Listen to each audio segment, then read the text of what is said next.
26 kilo वजन कमी केलंय तुम्ही, कसं वाटतंय ताई तुम्हाला? छान वाटतंय. छान वाटतंय ना? म्हणजे जेव्हा तुमचं 26 किलो वजन वाढलेलं होतं ताई, काय काय त्रास व्हायचा तुम्हाला ते पण सांगा सगळ्यांना. गुडघे दुखत होतं, मान दुखत होती.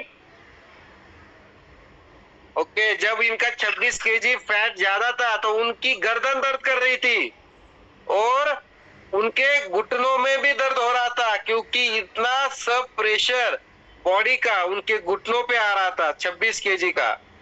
तो खूपच खूप बहुत ही बढ़िया आपका रिझल्ट आहे. ताई तुमचं नाव काय आहे? शांता भारत शंभरे. ओके, शांताताई. शांताताई, तुम्ही 26 किलो वजन कमी केल्यानंतर आता तुम्हाला कसं वाटतंय?